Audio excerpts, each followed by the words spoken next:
Partnerships and relationships. You can see that line.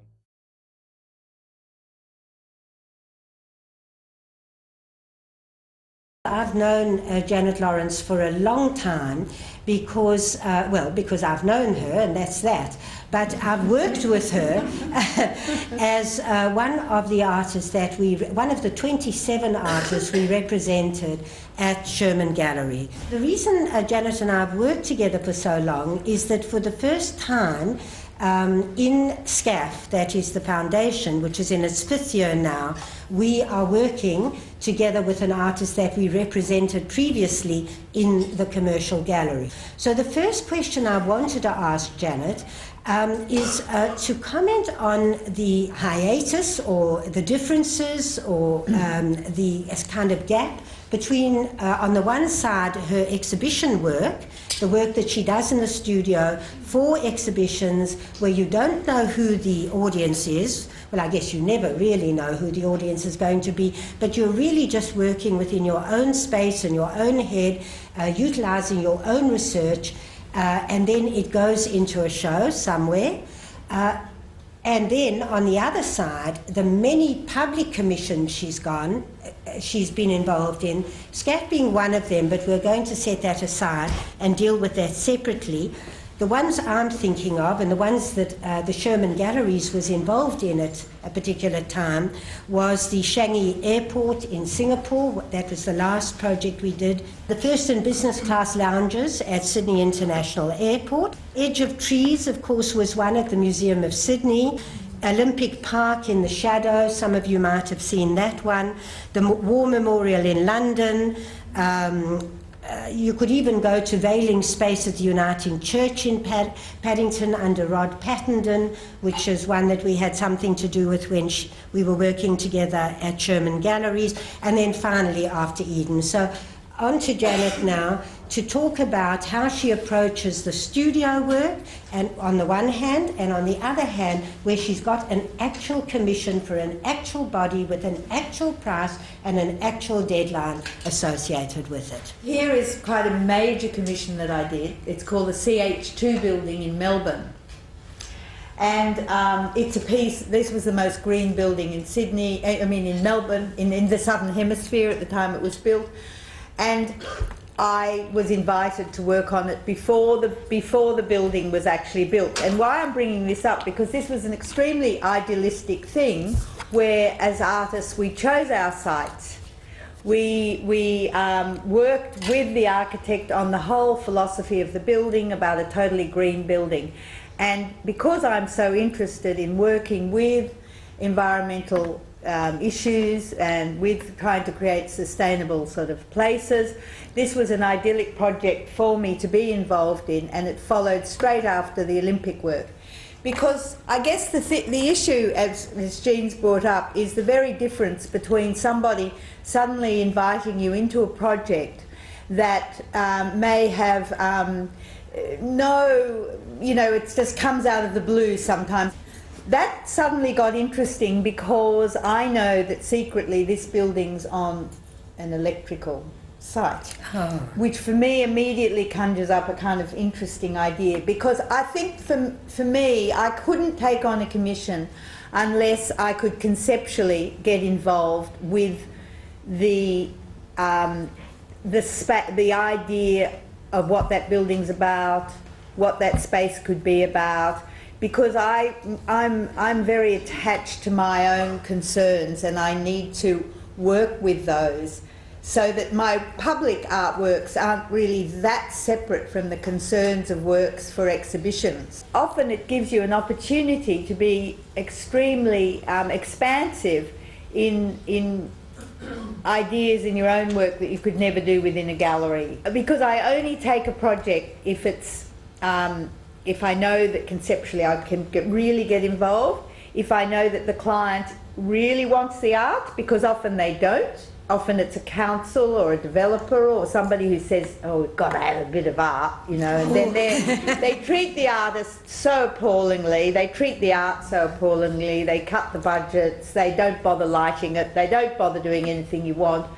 and they never tell you any changes that have gone on or whatever. But so I would never enter into that sort of situation. Can I just add something there, just from my general experience with other artists with whom I've worked, and Janet knows this, but some of you may not, and that is that at Sherman Galleries during the commercial years, we had a dedicated person, one paid person, whose job was to work on public projects. Janet's had a wonderful connection with Japan. I find Japan absolutely fascinating, and people have said to me they believe in the transmigration of the souls, you know, in Japan and other places in Asia. People have said, Jean, you must have been Japanese in an earlier life, because I just feel connected. Janet does, and I want as well, and I wanted to know how what you feel that connection is, Jenny. I'd always wanted to go to Japan because I'd always really been interested in how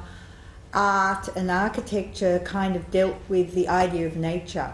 I think one thing is, of course, that aesthetics are such an enormous thing, and certainly when you're making, as an artist, you're very respected in Japan. No question. And all people involved in the arts, you know, are very respected as compared to here in this country.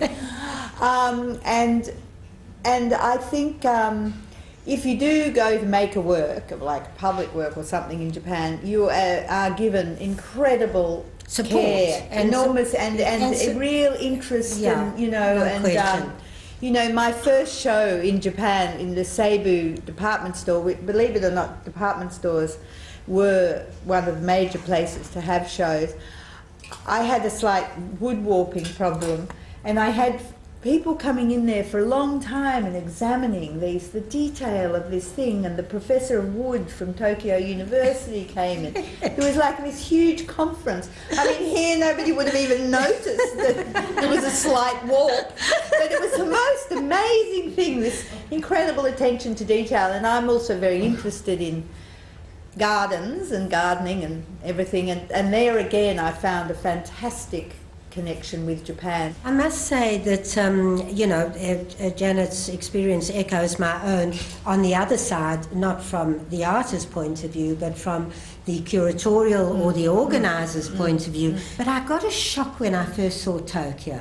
With such a mess. How did you feel that? But it just fascinated me in the end that you could walk into a building this slim, and inside it was just like another world. Magic. And the sort of spaces that are created within that. Her work for me that reaches such an amazing kind of apotheosis of excellence and wonder is a work in Japan called Echiko Tsumari. Echiko Tsumari Triennale, as many of you will probably know, is one of the most extraordinary art festivals, I think, in the world. And Fram Kitagawa, this very enlightened art curator, thought of art as regenerating this whole place, and it's been amazingly successful. Yeah. Anyway, the thing is, like as in my work, all the elderly people who were rice farmers with, you know, not much prospect ahead of them, become the custodians of these works. So in this place they put you to bed and they sort of wish you sweet dreams. I stayed there often because it was next door to my project, and I did have the most amazing Did you? I was too scared terrible to get nightmares as well. But then you record them, and it has a library of dreams, which of course, and then you have these wonderful elderly people dressed up, sort of feeding you food and then recording your dreams and discussing it all. And anyway, my little house is right next door to this. Mine was an old storage house, a little wooden house. So the thing is that the artworks, they can, you choose your site. So I chose this little old storage house. The whole work restores the house. We didn't use a single nail. I worked with a Japanese architect on creating this central space within it, which was like a apothecary or a botanical sort of museum or a laboratory. But the idea, all the artworks must address the environment. So I just wanted to add that this is in the Niigata prefecture. You remember the Nagano Olympics? In this winter, this place is Oh, yes, up you to the can't go in ceiling winter. in Yeah. snow. Yeah, you can't so go in these winter. people, this elderly community, because most of the young people have left That's and right. gone to the cities, have had, and also to add Fram Kitagawa, this wonderful curator that Janet was referring to, and what motivated him was to regenerate his home. Yes. You know, his home I didn't realise prefecture. it was his No, home. it's his home. Wow. It's his home. And so in the winter, these people are not knee-deep in snow, head-deep in snow. Yeah. And then in the summer, they come out and they've got another world. Most of them didn't think any life would ever come back to the village. All right, let's move on from Japan. And there has been in the past some... criticism is probably a strong word, but some people have felt negatively about Janet's work for this following reason. They felt that edgy contemporary art really goes to the ugly side of life and to harsh reality and to, uncovering difficulties, but presenting perhaps these issues in a very, what would you say, aggressive kind of way, maybe confrontational, shocking, the shock tactic kind of thing. And Janet's work really, however concerned she is about, the environment and degradation and loss of natural habitat and so on, it always seems to present, her work always seems to present itself as something beautiful. So I wanted you to talk about that, the beauty and, do you feel that you compromise by not being aggressive? It's not in your nature. How do you feel about that criticism, which you've heard in the past, Janet? Well, I think it's shifted a lot, It the has, whole thing. no But question. I think that I always felt that art's something you can either look at or not. I'm not a documentary artist. I don't want to be a documentary artist. You don't want to be a documentary maker. Yeah, I don't want to be no. And but nor is it fiction. So it is about something, and always my work's been about something, and it's revealed something. And even the ones like Homebush Bay or that CH2, it's about revealing water chemistry. It's about revealing the toxins that are in water, or in Homebush or whatever. So it is. There's always for me that content to deal with, but I want to invite the viewer in. I have never come across anybody, and this is in a way the highest compliment I can pay to Janet, I've never come across anybody who works in quite her way, at all, ever, anywhere. It's a unique kind of gathering of data, so she works like a creative researcher in a very fulsome way, bringing it together and aestheticizing and poeticizing of it in these installations that, as she says, in the studio on a sort of micro scale, and sometimes in these big installations, come out gently urging you to look further into certain issues. In addition to which, she was a pioneer in the environmental movement. An absolute pioneer. Everybody talks about the environment now. She's been doing it since the 80s. Not everyone was talking about it then.